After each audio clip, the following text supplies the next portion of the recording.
ഇന്നലെ സോഷ്യൽ മീഡിയയിൽ വൈറലായ ഒരു സംഭവമാണ് കേരളത്തിലെ BJP സംസ്ഥാന അധ്യക്ഷൻ രാജീവ് ചന്ദ്രശേഖർ സാറിന്റെ ചില വാക്കുകൾ എന്താണെന്ന് ചോദിച്ചാൽ അദ്ദേഹം ഒരു പോഡ്കാസ്റ്റ് കാണുകയാണ്. അതിൽ ഒരു രാഷ്ട്രീയക്കാരൻ, പേരൊന്നും അദ്ദേഹം പറയുന്നില്ല, ആ രാഷ്ട്രീയക്കാരൻ ഭയങ്കര അഭിമാനം കൊള്ളുവാണ്. എന്തിനാണ് അഭിമാനം കൊള്ളുന്നത്?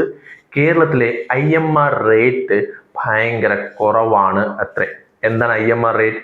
ഇൻഫാന്റ് മോർട്ടാലിറ്റി റേറ്റ്, അതായത് ശിശുമരണ നിരക്ക് കേരളത്തിൽ കുറവാണ്. അതിന്റെ പേരിൽ ആ രാഷ്ട്രീയക്കാരൻ അഭിമാനം കൊള്ളുന്നു. ഇതിൽ എന്താണ് തെറ്റ് എന്ന് നമ്മൾ ചിന്തിക്കുമായിരിക്കും.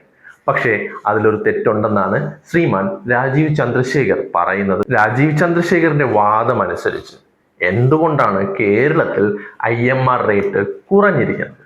മറ്റൊന്നും കൊണ്ടല്ല, കേരളത്തിലെ യുവാക്കളെല്ലാം വലിയ രീതിയിൽ വിദേശത്ത് പോയി താമസിക്കുകയാണ്.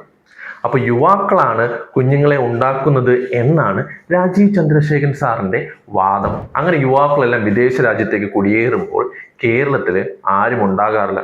അങ്ങനെ കേരളത്തിൽ കുഞ്ഞുങ്ങൾ ജനിക്കുന്നുമില്ല, മരിക്കുന്നുമില്ല. അതുകൊണ്ടാണത്രേ IMR റേറ്റ് ഇവിടെ കുറഞ്ഞു നിൽക്കുന്നത്. ഇത് കേൾക്കുമ്പോൾ ശരിയാണ് എന്ന് നിങ്ങൾക്ക് തോന്നുന്നുണ്ടെങ്കിൽ നിങ്ങൾ നിങ്ങളുടെ IQ ഒക്കെ ഒന്ന് ടെസ്റ്റ് ചെയ്യേണ്ടിയിരിക്കും. ആദ്യം നിങ്ങൾ അറിയേണ്ടത് എന്താണ് IMR റേറ്റ് അല്ലെങ്കിൽ ഇൻഫാന്റ് മോർട്ടാലിറ്റി റേറ്റ് എന്നതാണ്.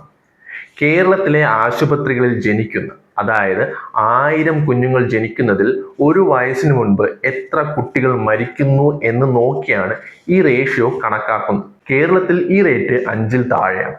അതായത് അമേരിക്കയെക്കാളും ശിശുമരണ നിരക്കിൽ കേരളം വളരെ മുമ്പിലാണ് എന്നാണ് ഇതിനർത്ഥം. ഇനിയിപ്പോൾ കേരളത്തിൽ ആകെ ജനിച്ചത് 10 കുഞ്ഞുങ്ങളാണെന്ന് കരുതുക.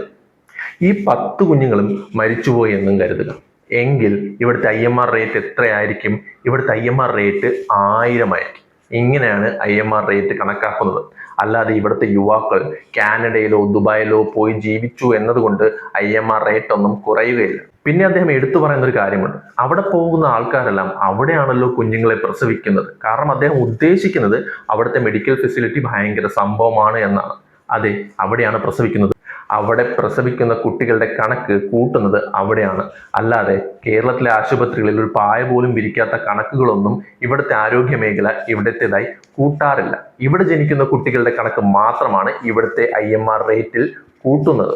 നമ്മൾ IMR റേറ്റിൽ താഴെ നിൽക്കുന്നത് എന്തുകൊണ്ടാണ്? ഇവിടെ ജനിക്കുന്ന കുട്ടികൾക്ക് നമ്മൾ നൽകുന്ന കൃത്യമായ പരിചരണം കൊണ്ടാണ്. അല്ലാതെ ഗൾഫിൽ ജനിക്കുന്ന കുട്ടികൾക്ക് ഇവിടെ ആരോഗ്യവകുപ്പ് സർട്ടിഫിക്കറ്റ് കൊടുക്കുന്നത് കൊണ്ടല്ല.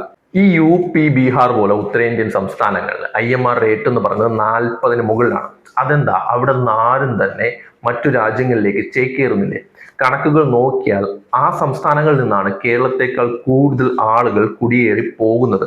എന്നിട്ടും എന്തുകൊണ്ടാണ് അവിടെ IMR റേറ്റ് ഇങ്ങനെ ഹൈ ആയി നിൽക്കുന്നത്? ഇദ്ദേഹത്തിന്റെ ലോജിക്ക് അനുസരിച്ചാണെങ്കിൽ അവിടെ IMR റേറ്റ് കുറഞ്ഞല്ലേ നിൽക്കേണ്ടത്? കാരണം ലളിതമാണ്. അവിടെ കേരളത്തിൽ ഉള്ളതുപോലെ ഓരോ കിലോമീറ്ററിലും പ്രാഥമികാരോഗ്യ കേന്ദ്രങ്ങളില്ല.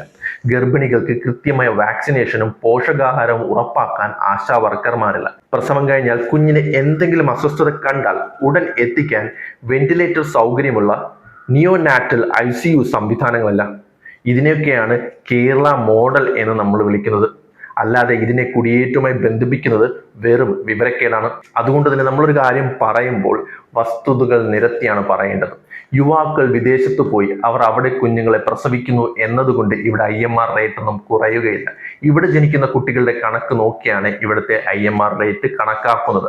ഇവിടുത്തെ IMR റേറ്റ് ഭയങ്കരമായി കുറഞ്ഞിരിക്കുന്നതിന് കാരണം ഇവിടുത്തെ ആരോഗ്യ മേഖലയുടെ മികവ് തന്നെയാണ്. അത് സമ്മതിക്കാൻ രാജീവ് ചന്ദ്രശേഖർ സാറിന് ബുദ്ധിമുട്ടുണ്ടാകുക തന്നെയോ.